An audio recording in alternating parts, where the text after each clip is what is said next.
option to go for, but now with the Lapu Lapu, you can kind of understand, right? You can look at the carry and can actually melt down some of the frontliners here coming in from MDH. Yeah, here's the thing, right? Looking at the composition, again, I just want to say, MDH, they can single target, they can choose their targets. I think that is a big advantage for them. So it is going to be a test of skill. If they are able to find the correct targets, then they're in a good position to win themselves the fight. When we compare to the side of Malvinas Gaming, you don't have to be too harsh on who you're targeting. As long as you can clump them together, it's going to be looking good for Malvinas Gaming. But looking at the draft, kind of a little bit towards MDH because I like this pick-off first style. We got to see though, right? Lafel America, I mean, the 10 heroes that is going to enter the Land of Dawn has been set. You like MDH better? I gotta agree. So let's just jump into the Land of Dawn. Let's dive in to the Land of Dawn once again for game number 2. Match number 2 of the day as well. A best of 1. Volatile. Both teams will try to top their groups with this one.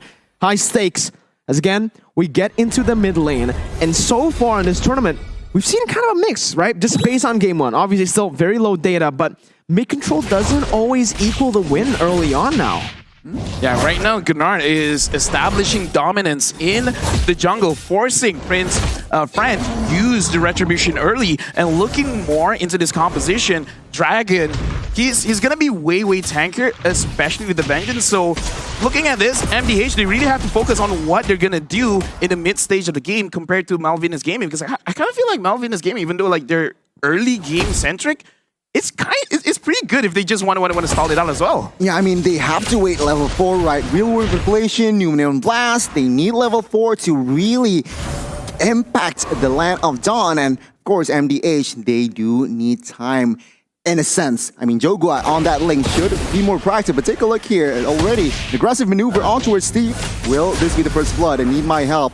Will not pop that flicker just yet. No first blood in the first minute. Yeah, you know, both teams, again, just respecting each other. Not even a flicker or just a battle spell burnt out there. You can see both teams, they're just trying to play it slow. But in the XP lane, Dragon here already doing so much early on the glue. And Joga is going to be forced to back off. Even though they kind of traded, right? The Lapu, the King, was able to clear it out, getting a bit more pressure to set up for the Turtle. So that's the question we have to start asking now. Who's going to start it up, and where is the countermeasure from the enemy team? For me, I would kind of say MDH should really try to force this out because Gunnar as the Joe doesn't really need the level 4 to have a lot of crowd control. So I kind of feel like if they can push the pressure a little bit earlier, it would be benefiting them. MVG, if they can fight it out, then that's great as well. Yeah, good rotations already from the side of both Malvinas Gaming and MDH, but it is going to be Malvinas who starts the Turtle up. The King already popping in that Bravest Spider. No ultimate for the fight as Nart tries to open up the map. Will be stunned up by Stephis. Nart looks for a play. Jumps in with the way to Dragon, bringing Harley back, and that's going to be Numnam Blast as well. Comes the blade popped into the back, but it's going to be the Numnam Blast connecting on the 3 members. It's still Joga who finds the Retribution. Goes on to Steffe. It's a 2-for-1. Joga now still in the midst of it all. Dragon dealing so much with the split. Nart knocking him up, getting out with the shot through as the King jumps in. Prince Fran is low. Joga's low too. They're just going at it. And it is going to be MDH who wins it in the end. A slam in the end as well to smack Joga in the face to get a trade back. A good setup from Nart initially. Targeted the Eve, gets it, and he gets taken down early, which means MDH can force a little bit more fight. But MVG managed to find some compensation, taking down a member, and let's see. It's a reset for both, but MDH is still in the lead. Yeah, like I like that both teams are playing towards their own advantages, right? Because MDH tried to secure the mid laner first, picking it off first is very good. But we definitely see the power when it comes to MVG just by having this glue. Like, oh my god, like even the lane's like, please don't run away. I haven't been meta for so long. Let's fight. Dude, you can see the glue practically just carried that team fight, yeah. right? He was 1v3 and he didn't even have the vengeance for the fight. So imagine with the vengeance how much of a threat the glue is. What do you do against this man? This is not your jungle, this is my jungle. God, My name is Dragon. I'm the jungle for this one. Yeah, you can see 4 members have to come over towards the purple side as now Nart jumps in, dishing out some damage, bringing it back. But it's just a split, and he saves the vengeance. It's all good, man. God. If 4 people were there, ready to initiate, and even he's like... And a Faramis. Yeah, it's like, I'm gonna split. This glue, man, in this update is again a very prio hero. Let's see though, MVG, can they extract this hero? Because actually, MDH, their rotations aren't bad, right? No. Let's see, the second turtle, who will get it? We'll see, right? It is towards the bottom side, and as you can see right now, both teams are still trying to play around that mid control. But we're going to take a look at Joga right now, as he's actually able to dodge away from Prince Francis' taunt. Nart making a mistake there, going to be dodged away from. Need my help. Or even with a Shadow Stampede. Both teams looking for it as Prince Fran and Joga wants to go for 50-50. Nart, an amazing actually kick there. It's going to be Joga who gets caught out. The turtle was actually taken away by Prince Fran as the king jumps in, dealing out some damage. Going to be able to use the Blazing Wet clear out the mid lane. Dragon still surviving with the vengeance, still coming in with a split, and he survives the team fight. In the end, he falls to need my help, but it's a 2-for-1 in favor of Malvinas. MVG with the equalize here. Take a look at the gold chip already in minute number 5. MVG Joel Crew almost picking up the kill earlier, but man, oh man, what a rotation. This guy rotates from top side to help the turtle. Fell. I gotta say, man, I kind of feel like we just gotta focus on the EXP laners, man, because the King as well as Dragon, they're asserting dominance, and MDH, this does show, need my help on this Faramis is a very good counter towards the glue, because he had a lot of HP, but now is trying to run away. Oh man, not having the sprint, jumps back to the battle mirror image just for Joel Crew to pick up that kill, and now it's really shaping up to be the game that we expected, with Malvinas controlling the early game. God, take a look at the items as well here. Eve, Enchanted Talismans are quite early, but another thing that pops in the screen is the items for that carry, Lafell. Yeah, honestly, I like that every single team has adjusted. Instead of focusing entirely on getting one core item, they're just kind of like splitting up, making sure that they get some passes from the item, like the Fury Hammer, as well as the Steel Link Place, just to have extra stats on your hero so that you can actually do a lot in the early stages of the game and mitigate any kind of engagement that the enemy tries to fight. Yeah, and right now, Nart again going in for that aggressive play. 2 times now he's been caught with that play. He wants to set it up. He wants to be the one to actually look for these proactive movements, but with the amount of mobility from Malvinas and with the stun as well provided by Steffe, he's not going to be able to do that at will. And now Malvinas, knowing that there's no roamer for MDH, they're completely controlling that top side, and they're taking the turtle right now, uncontested for free.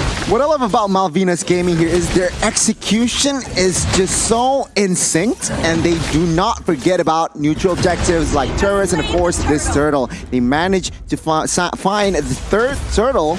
Let's see, MDH, they need some compensation here. Yeah, Goldie's building.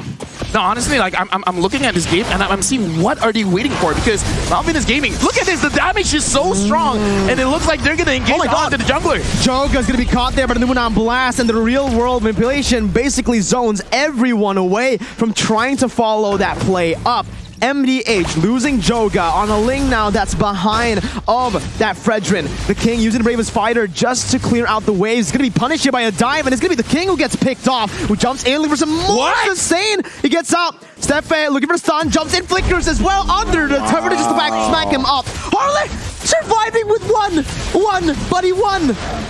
My goodness, MVG, they are stepping on the gas here. The King needs to fall in the bot side, but take a look at this. MVG, they are looking to grab more space here, taking the tier 1 bot side, and seems like they will not get it. Still, MDH manages to defend that turret.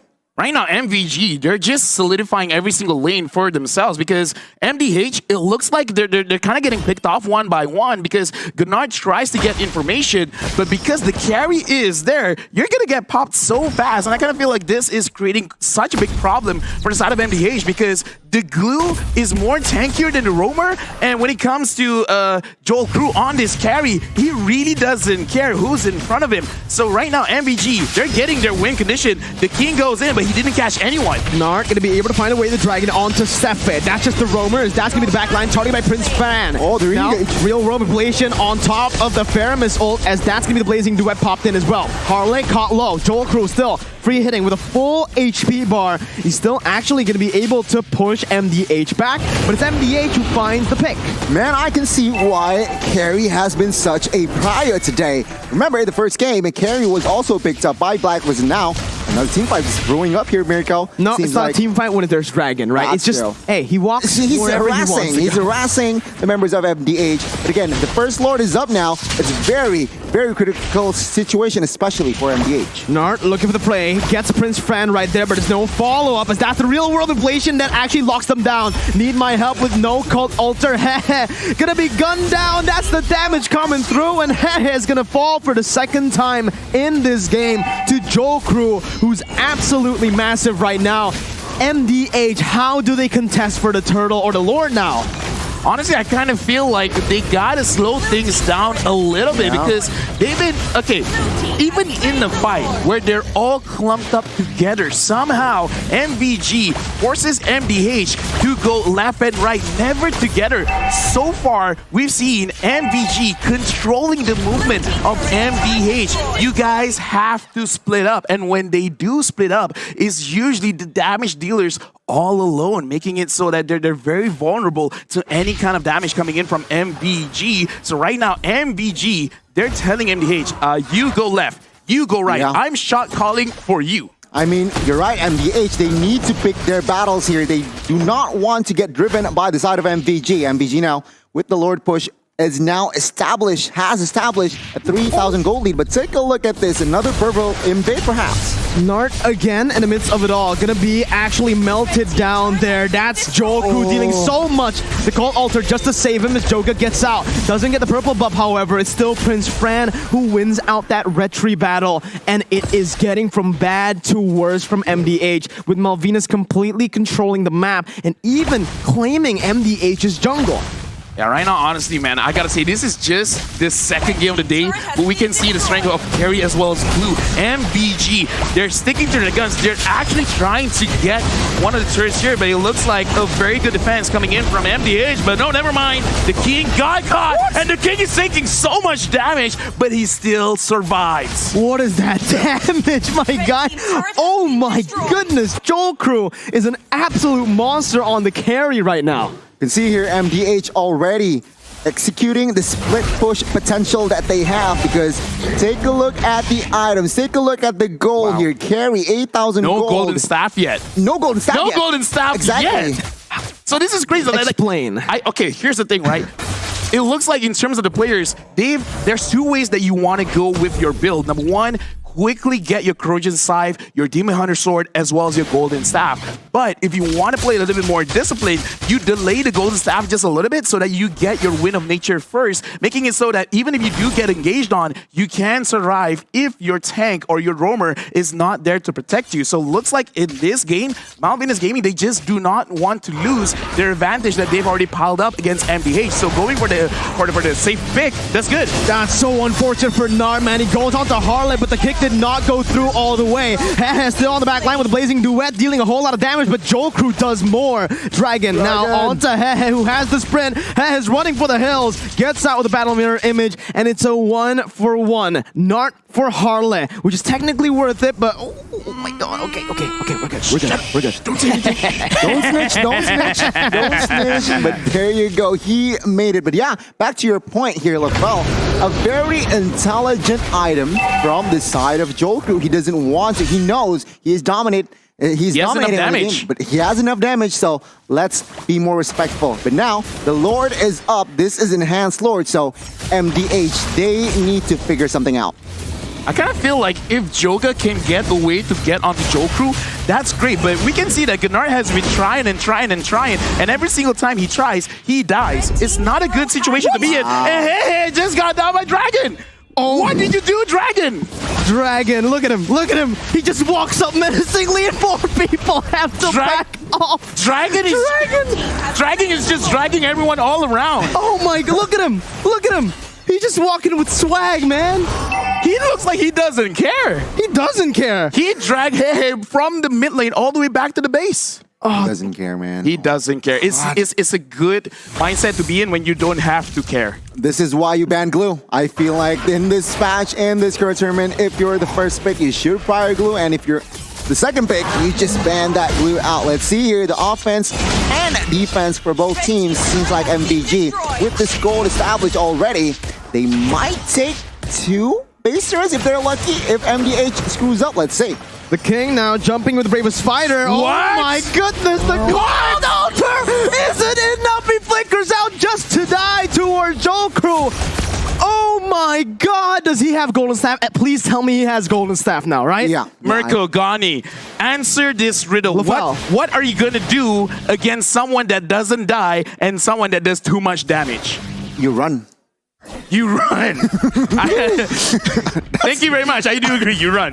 That's okay. That's a good riddle. It's a logical answer. That's a logical answer. Yeah. Exactly. But let's It's not the answer I'm looking for, but it's logical. Okay. What's the answer you're looking for? I'm looking for an engage by MVG. And they are doing it right now. Need my help. Gonna be taken down. Nart now still trying to zone the other members away. Jumps in with the G Kundo, but is not gonna be able to find a way to Dragon as the King jumps in with the bravest fighter. But again, it's just a cult altar defensively. There's no counterplay right now towards what Malvinas are doing. They're even just walking into turret range of the base turret, dishing out some damage, sieging it down with no minion waves. They are absolutely controlling this game.